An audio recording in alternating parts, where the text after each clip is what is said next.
아멘. 오늘 우리에게 주시는 하나님 말씀은 욥기 6장 8절에서 23절까지 말씀입니다. 욥기 6장 8절에서 23절까지 말씀입니다. 우리 한동안 또 욥기를 살펴볼 텐데요. 욥기가 참 쉽지 않은 책인데 우리가 전에도 한번 주일날 이 욥기 강해를 통해서 한번 쭉 나눴던 적이 있는데요.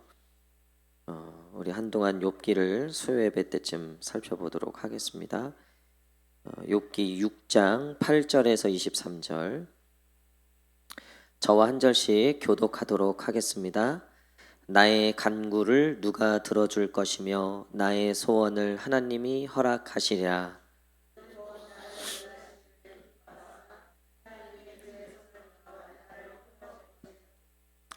그러할지라도 내가 오히려 위로를 받고 그칠 줄 모르는 고통 가운데서도 기뻐하는 것은 내가 거룩하신 이의 말씀을 거역하지 아니하였음이라.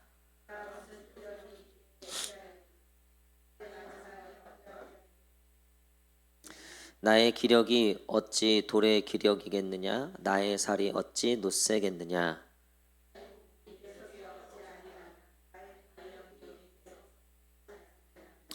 낙심한 자가 비록 젖는 자를 경외하기를 저버릴지라도 그의 친구로부터 동정을 받느니라.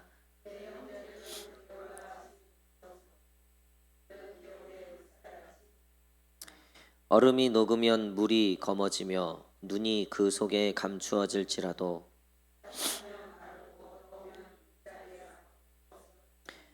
태상들은 그들의 길을 벗어나서 삭막한 들에 들어가 멸망하느니라.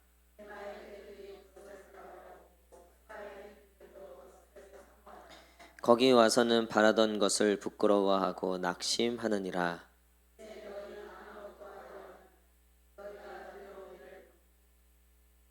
내가 언제 너희에게 무엇을 달라고 말했더냐? 나를 위하여 너희 재물을 선물로 달라고 하더냐?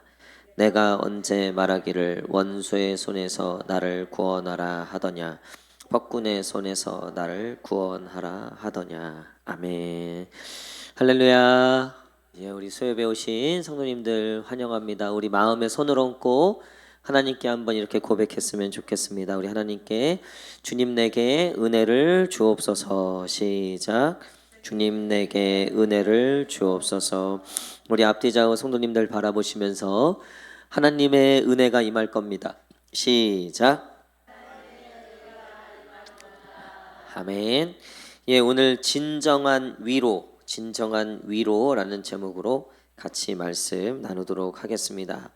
욥기 전체의 주제는 하나님의 공의와 정의가 우리의 신앙생활과 어떤 작용 가운데 있는가에 대한 질문과 또 그에 대한 답이에요. 욥이 잘못한 게 없었는데 고난을 당하게 됐습니다. 욥기 1장 2장에 분명히 기록되어 있어요. 근데 당시의 세계관으로는 무언가 잘못했으니까 벌을 받게 되는 거예요. 그러니까 고난의 이유가 죄에 있다, 잘못에 있다라고 생각했다는 거죠.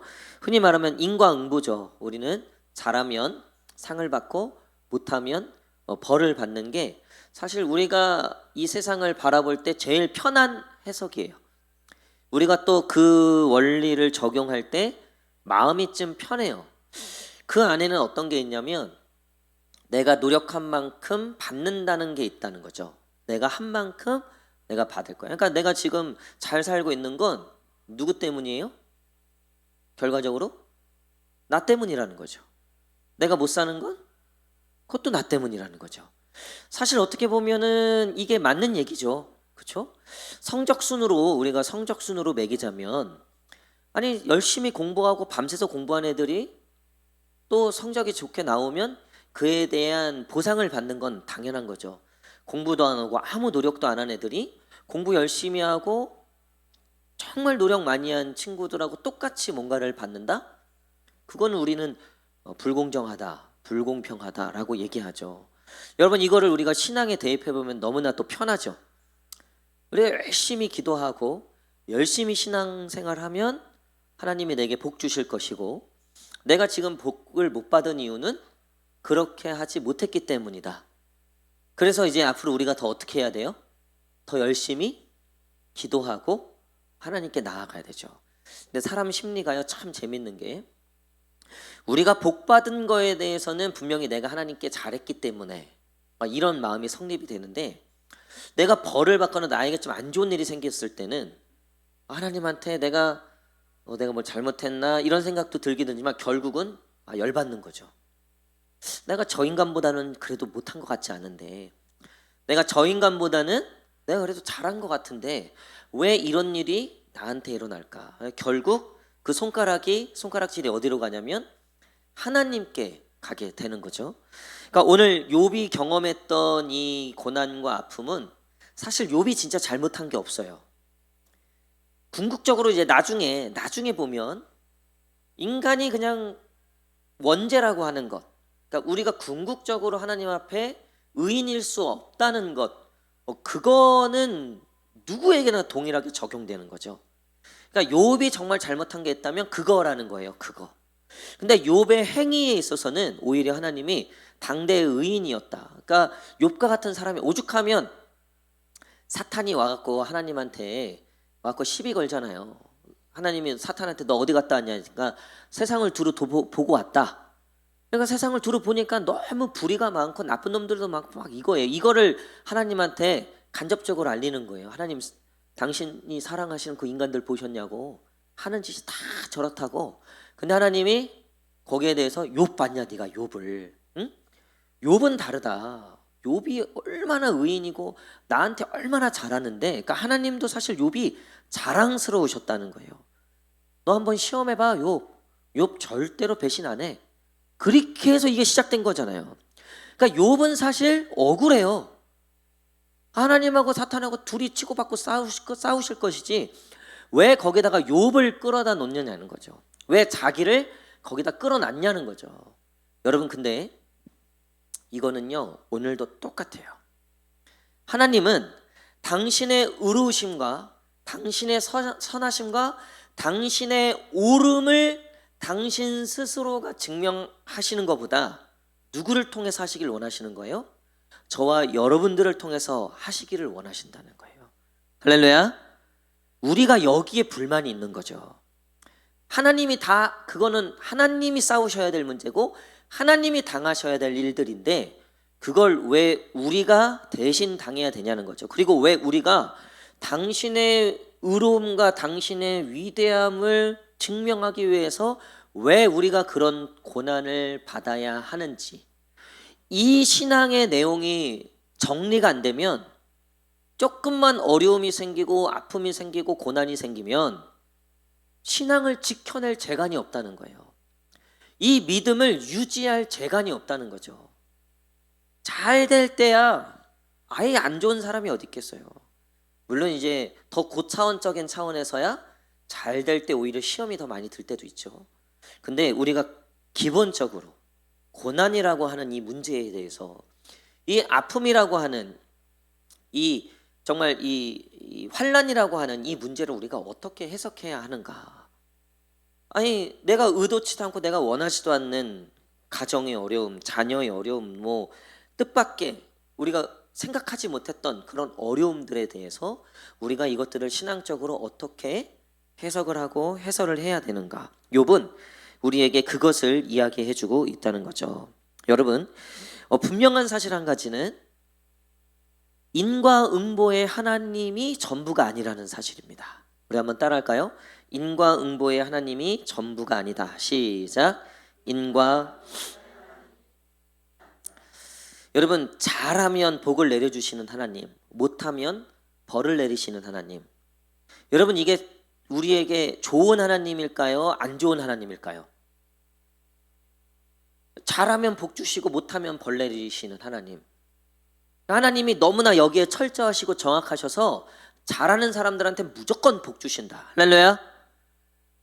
아니, 얼마나 좋은 거예요. 할렐루야. 근데 우리가 지금 찝찝한 게 있잖아요. 찝찝한 거 뭐예요? 두 번째 거.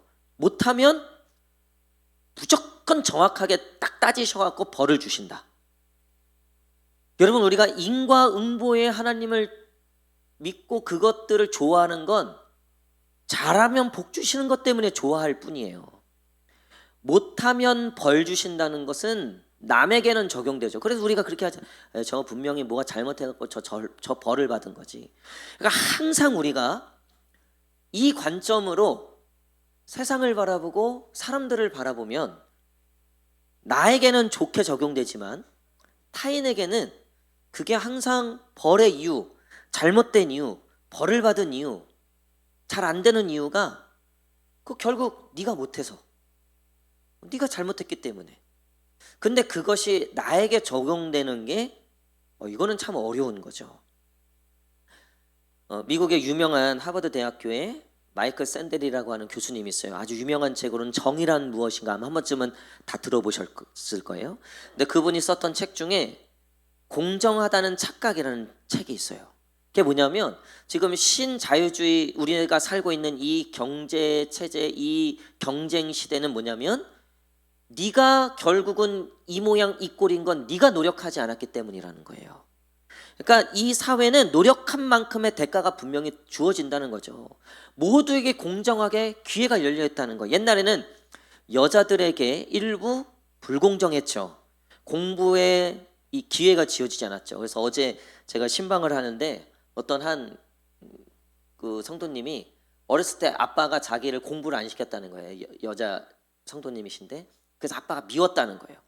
그래서 아빠한테 막 일부러 막 못하고 아빠가 또 미워주고 막 아빠를 되게 미워했다는 거예요.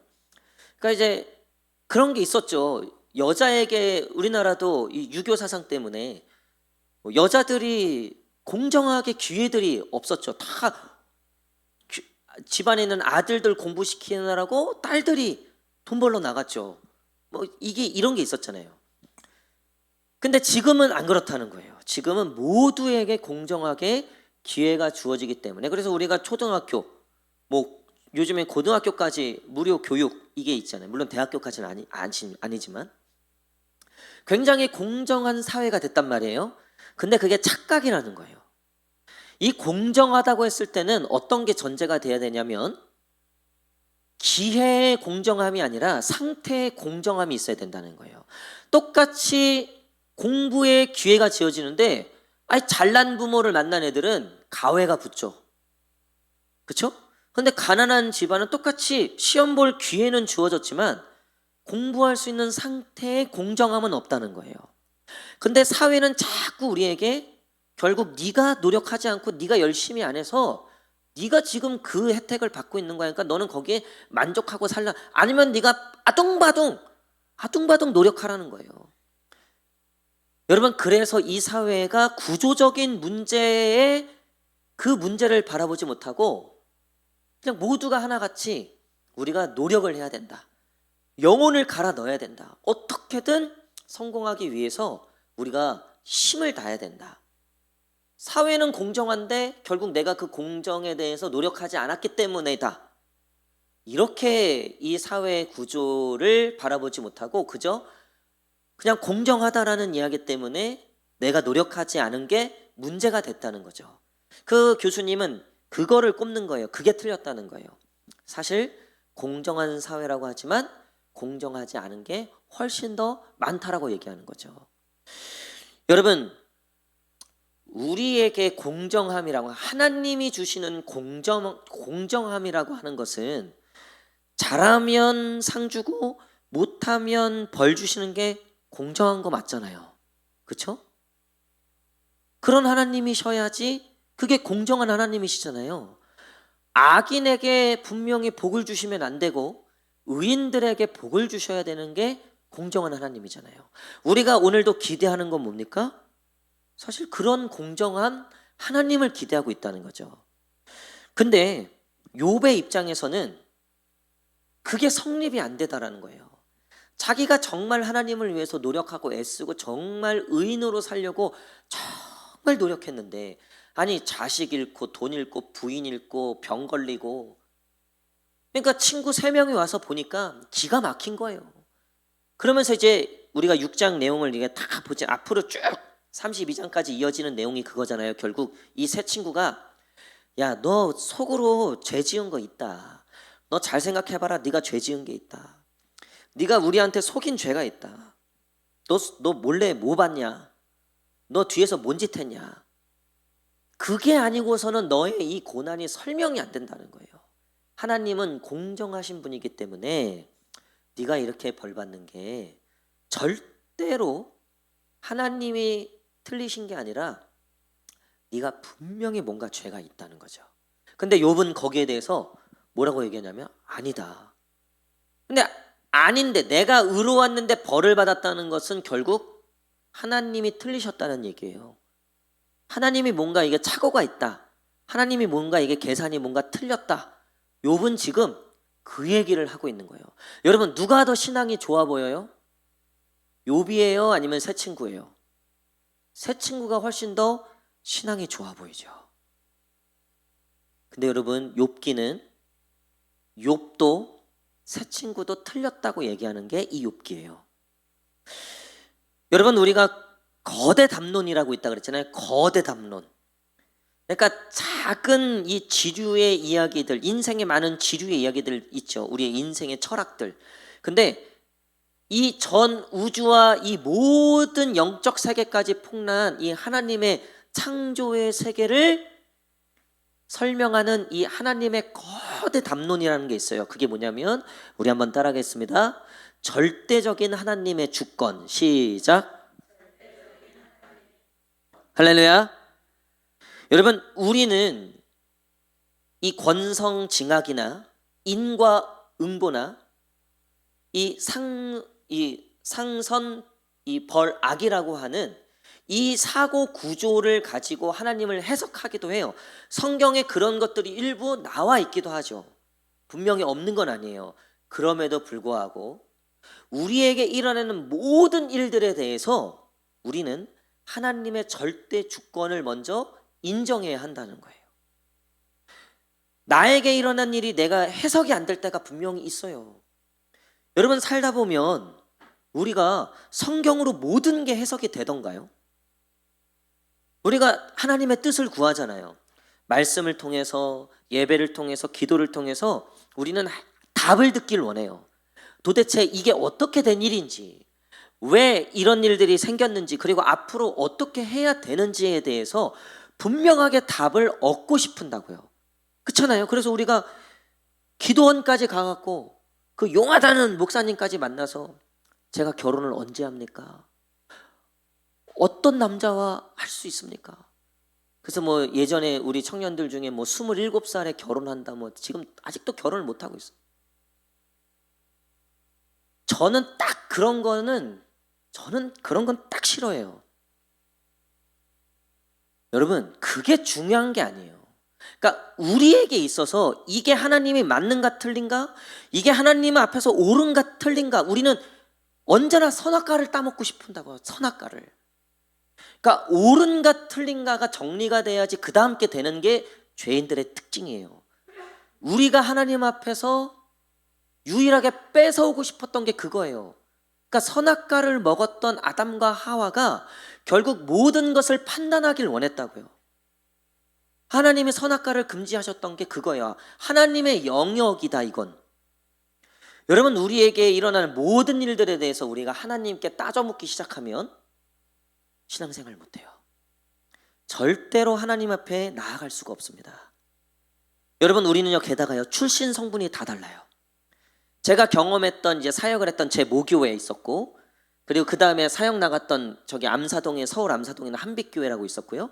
또 방글라데시에 있었던 다카 한인교회에 있었고, 또 그 다음에 여기 안양에 있는 새하늘교회에서 사역했고, 그 다음에 마지막 여기 오기 전에 마지막에 안양에 있는 안양제일교회에서 사역했고, 그리고 삼봉 고향교회에서 6개 교회를 제가 살면서 경험해 왔어요. 다 우리 교회였죠 다. 여러분 근데 이 교회가 다 달라요. 제가 전에 있던 안양제일교회는요 전라도 사람들이 정말 많아요. 대부분 모든 방향이요 그쪽 정서예요.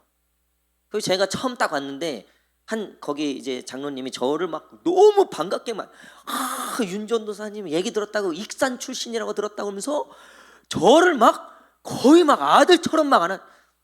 제가 순간 네 제 고향까지 속였어요. 네 그래.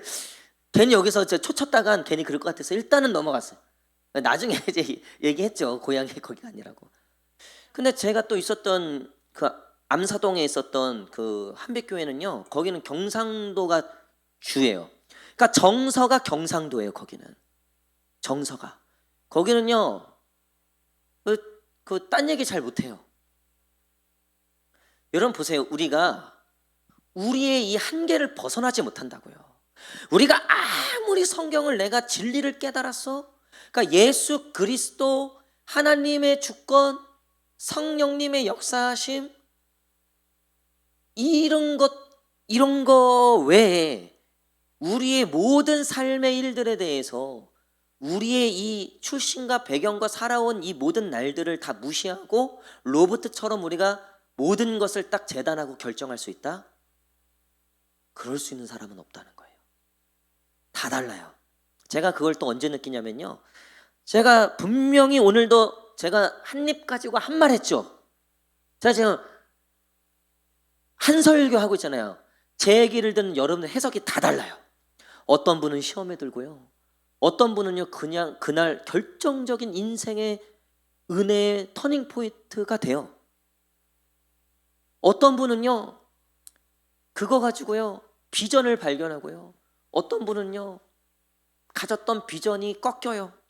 그러니까 이게요, 같은 말씀을 들었음에도 불구하고요, 그것을 받아들이고 해석하고 소화해내는 게 한결같은가? 아니라는 거예요. 여러분, 우리는 이 하나님의 진리와 이 하나님의 말씀을 통해서 우리가 각자 사실 은혜를 받고 있어요. 감사한 건 뭐냐면 하나님께서 이렇게 다른 우리를 성령의 끈으로 묶어주셔서 우리가 그래도 오늘도 안 싸우고 가는 거죠. 조금만 수틀리고 이게 조금만 성령님, 조금만 은혜 떨어져, 조금만 이게 핀트 나가면요, 아유, 교인이고 뭐고 뭐 목사고 뭐고 없어요. 저는 그런 걸 너무나 많이 봐왔어요. 아마 여러분들도 그런 거 느낄 거예요. 아니 오늘도 여러분들 속으로는 얼마나 참으셨어요. 근데 그게 다 보세요. 다 우리가 참는 게 결국 옳고 그름, 옳아서 참은 거예요? 틀려도 참는다고요. 왜요? 우리가 분명하게 명료하게 해석하고 명료하게 얘기할 수 없지만 궁극적으로 하나님 때문이라고요. 할렐루야. 여러분, 이게 가장 좋은 거예요. 우리의 신앙에 있어서 분명하게 딱 나눠갖고 기준을 쫙 정하고, 야, 우리 교회는 딱 이거야. 요거 벗어나면 다 나쁜 놈이야. 이거 벗어나면 틀렸어. 이게 제일 나쁜 교회예요. 우리는 딱 전라도야. 우리는 딱 야당이야. 우리는 딱 보수야. 교회에서 이런 짓 하면 큰일 나는 거예요. 여러분, 교회는 그런 게 기준이 아니에요. 하나님이 기준인 줄 믿습니다. 근데 그 하나님이 기준이 되신다는 건 엄청난 이야기예요. 모든 것을 다 가능케 할 수도 있고요, 모든 것을 다 넘어가게 할 수도 있고요, 모든 것을 다 품게 할 수도 있다는 거예요. 여기에는 분명한 인과응보라고 하는, 분명한 정답과 오답이라고 하는 것이 분명히 존재하기는 하네요. 진리라고 하는 게 분명히 존재한다고요. 근데 그 진리라고 하는 게 수학 정답 나오듯이 나오는 게 아니더라는 거예요. 그래서 우리는요, 처음에는 이렇게도 해보고 저렇게도 해보고 막 이래요. 그러다가 이게 점점 하나님으로 가까워지면서 우리에게 고백되는 게 있어요. 우리 한번 따라하겠습니다. 하나님께 다 맡겨드립니다. 시작. 할렐루야. 여러분, 이 고백에 나오셔야 돼요. 그리고 또 하나님이 무조건 옳습니다. 시작. 아멘. 여러분, 내가 옳으면요 누군간 틀리게 될 거예요.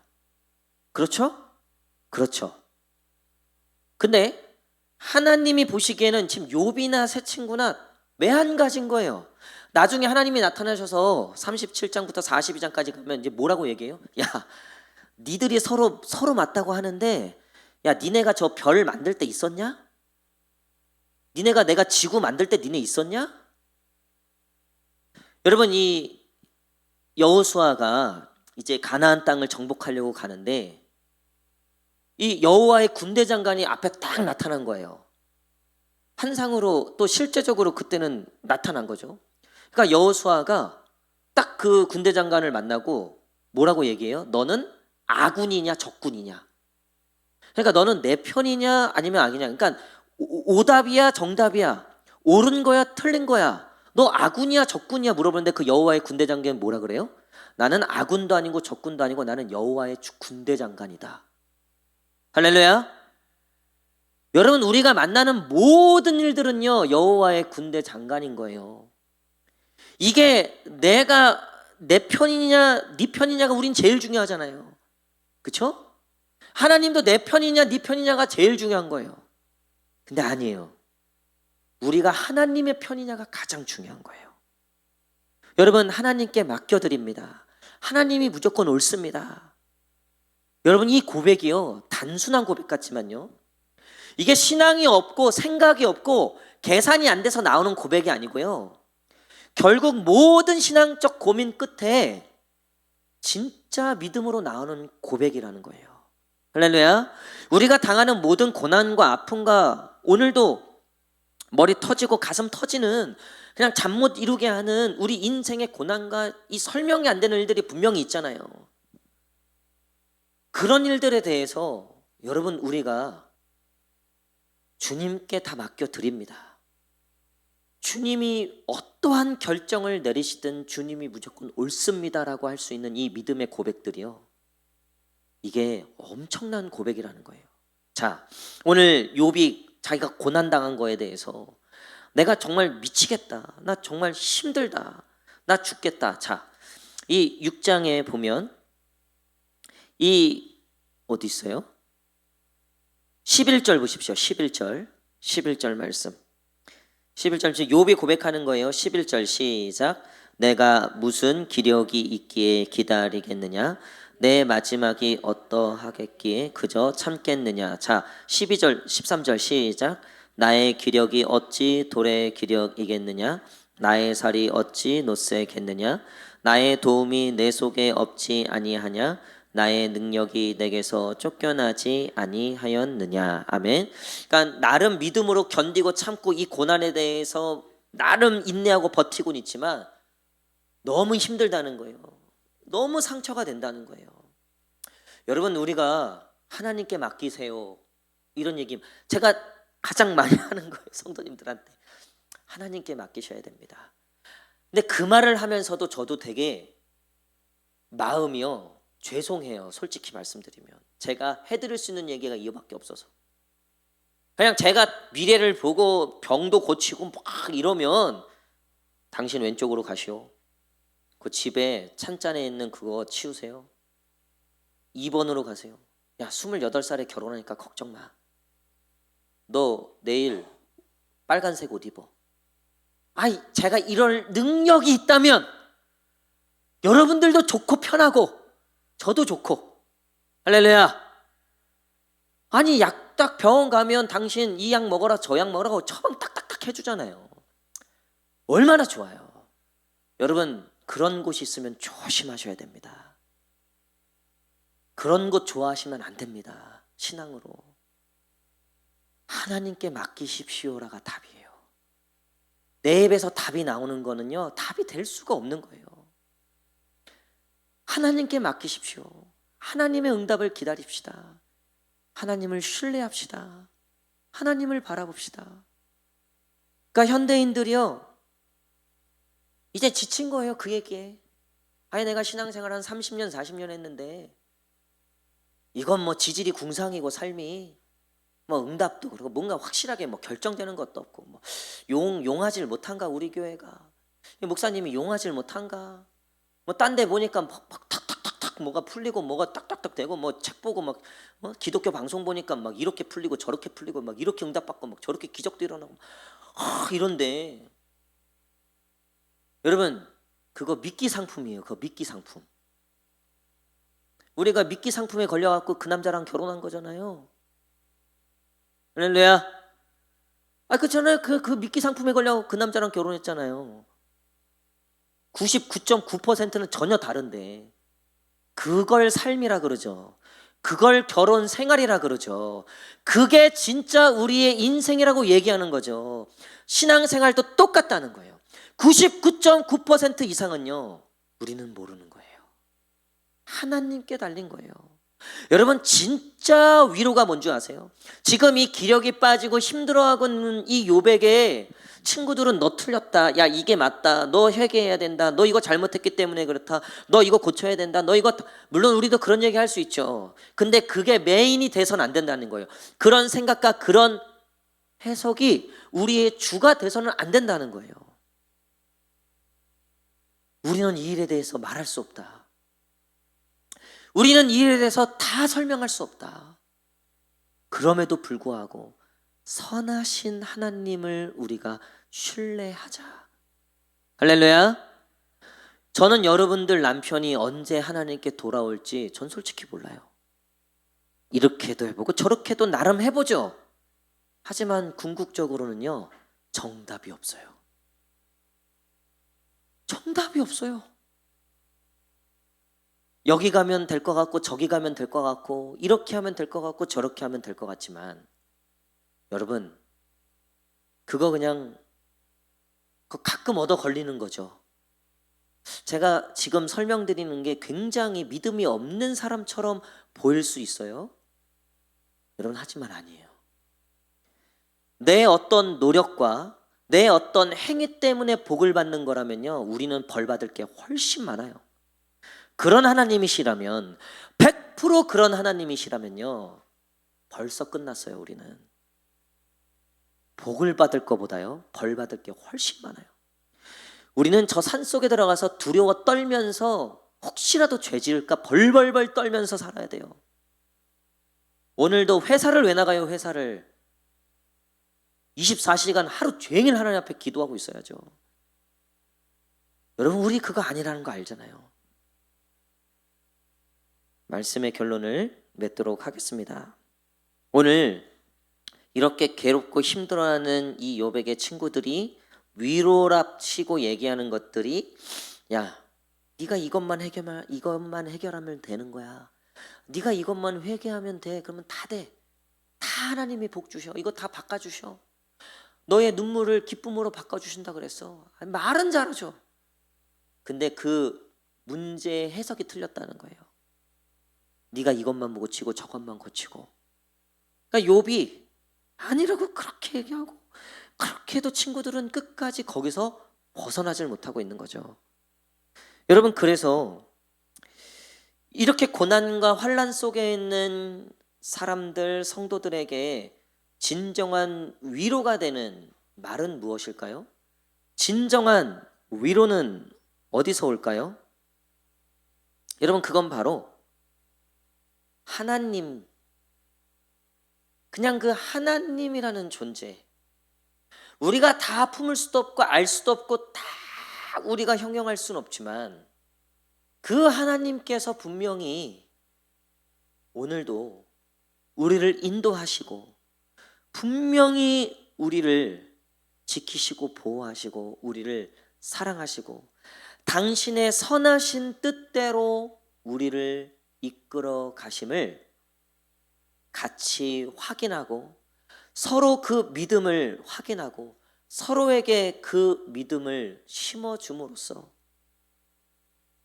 우리에게 진정한 위로가 임하게 되는 줄 믿습니다. 우리는 뭔가를 얻어서 위로받는 자들이 아니에요. 누구는 얻게 될 것이고요, 누구는 끝까지 못 얻게 될 수도 있어요. 어떤 분은 남편이 돌아오는 경우도 있지만요, 어떤 분은 끝까지 남편이 안 돌아오고 돌아오시는 경우도 생길 수 있어요. 여러분, 남편이 돌아오는 게 위로라면 남편이 안 돌아오는 건 그럼 그분은 평생 위로 못 받는 분입니까? 누구는 평생 자녀들이 잘 되는 것들만 보게 될 수도 있지만요, 누구는 평생 자식 걱정하다가 돌아가실 수도 있어요. 그러면 그분은 하나님 앞에서 뭘 받으신 분입니까? 똑같이 하나님을 믿었는데, 그러면 그분은 문제가 있었던 거고, 끝까지 자식 복 받은 분들은 그러면 그분은 하나님 앞에 끝까지 문제가 없었던 분이냐? 여러분, 아니라는 거예요. 여러분, 우리에게 일어나는 모든 일들 분명히 그 가운데 하나님의 분명한 계획과 뜻과 선하신 인도하심이 있음을, 오늘 욥처럼 기력이 쇠하고 정말 마음도 아프고 도무지 이 상황에서 정말 그래서 죽여달라 그랬잖아요. 욥이 죽여달라고. 차라리 하나님 나를 죽여주십시오. 여러분, 우리가 가끔 그런 얘기 할 때 있잖아요. 주님 오실 때가 됐다. 주님 오실 때가 됐다. 주님 빨리 오셨으면 좋겠다. 그게요, 믿음 없는 얘기가 아니고요, 이제 더 이상 정말 의지할 더 이상 뭐가 없기 때문에 하나님을 붙잡는 거라고요. 더 이상 뭐가 근데 그게요, 그게 맞는 얘기예요. 여러분, 하나님이 오셔야죠.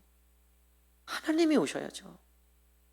지금이야 살만하고 걱정이 크게 없고 통장에도 뭐 나름 뭐 노후까지 걱정 없이 들어있어서 하나님이 오시든 말든 하나님이 뭐 하시든 말든 상관없는 분들이야. 이게 상관없겠죠. 근데 욥에게 있어서는요, 이게 최고의 위로라는 거예요. 이거 말고 위로받을 게 뭐가 있어요. 근데 이게 세상은요, 요즘에 이렇게 얘기하더라고요. 정신승리다. 그래도 네가 복을 받아야지. 그래도 네가 살아있을 때 해결받아야지. 그래도 네가 살아있을 때 응답받아야지. 네가 그 응답 못 받고 그냥 할 말 없으니까 그렇게 얘기하는 거 아니냐. 요따구로 그거를 얘기한다고요. 아니에요. 여러분, 속지 마세요. 절대 속지 마세요. 그거 못 받는다고 복 못 받은 거 절대 아니에요. 최고의 위로는 뭐냐면요, 우리 다음 주는 최고의 진정한 복에 대해서 나눌 텐데요, 여러분, 진정한 위로는요, 이런 상황 속에서도 하나님을 사랑하고 여전히 그 하나님을 신뢰하고 여전히 그 하나님이 나의 전부가 됐다는 거. 그래서 욥이, 자 보세요, 8절 9절 10절 8절 9절 10절 시작. 나의 간구를 누가 들어줄 것이며 나의 소원을 하나님이 허락하시랴. 이는 곧 나를 멸시하기를 기뻐하사 하나님이 그의 손을 들어 나를 끊어 버리실 것이라. 그러할지라도 내가 오히려 위로를 받고 그칠 줄 모르는 고통 가운데서도 기뻐하는 것은 내가 거룩하신 이의 말씀을 거역하지 아니하였음이라. 아멘. 할렐루야. 여러분, 욥은요, 모든 인간들 중에 가장 그래도 하나님의 마음을 가깝게 알았던 사람인 것 같아요. 그러니까 하나님이 이 욥을 처음부터 인정했던 이유가 있었던 것 같아요. 보니까 정말 이 욥은요, 정말 하나님 중심이었고 정말 하나님밖에 없었어요. 그가 엄청난 부자였음에도 불구하고요, 그게 욥을 증명하는 게 아니었다는 거예요. 욥은 그것을 통해서 증명한 사람이 아니라 그것이 없을 때도 하나님을 증명할 수 있었던, 너무나 괴롭고 힘들어서 나중에 조금 헷갈리긴 하지만 나중에 하나님이 이 욥을 인정하시잖아요. 그리고 이 욥의 억울함과 이것들을 다 풀어주시죠. 그리고 이 욥에 대해서 하나님이 축복하시죠. 여러분, 그러할지라도 내가 오히려 위로를 받고 그칠 줄 모르는 고통 가운데서도 기뻐하는 것은 내가 거룩하신 이의 말씀을 거역하지 아니하였음이라. 여러분, 이 고백이 저와 여러분들의 고백이 되기를 간절히 축복합니다. 이게 진정한 나에게 줄 수 있는 최고의 위로예요. 야, 나에겐 정말 하나님밖에 없구나. 내가 정말 이 상황에서도 하나님을 찾고 있구나. 여러분, 그것 자체가 하나님이 우리에게 주시는 최고의 위로라는 거예요. 이런 관점에서 주기철 목사님이라든가 손양원 목사님이라든가 정말 순교하신 분들, 그분들이 어떻게 순교할 수 있었는가. 그 십자가의 길, 고난의 길이었지만 그 순교의 길을 걸어갈 수 있었던 거는요, 이 위로가 있었기 때문이에요. 내가 이 모진 고통에서도 하나님이 나의 주인이 되시고 하나님이 나의 목자가 되시고 하나님만이 나의 전부가 되실 수 있었다는 그 자체, 그것이 그 길을 끝까지 기쁨으로 갈 수 있었던, 눈물 골짜기였지만 끝까지 갈 수 있게 했었던 신앙의 비결이 될 수 있었다는 거죠. 위로. 여러분, 어떤 위로를 받기를 원하십니까? 병이 고쳐지고 돈이 생기고 문제가 해결되고 그것들로부터 오는 위로라면 여러분, 그것들이 평생 절대 가지 않을 겁니다.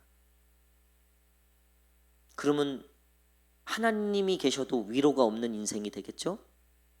근데 그런 것이 아니라 하나님, 그 하나님만으로 위로 삼을 수 있는 자, 그 하나님만으로 나에게 위로가 되는 삶, 그것이 진정한 위로임을 깨닫고 그 하나님과 함께 그 길을 걸어갈 수 있는 저와 여러분 되시기를 간절히 축복합니다. 기도하겠습니다.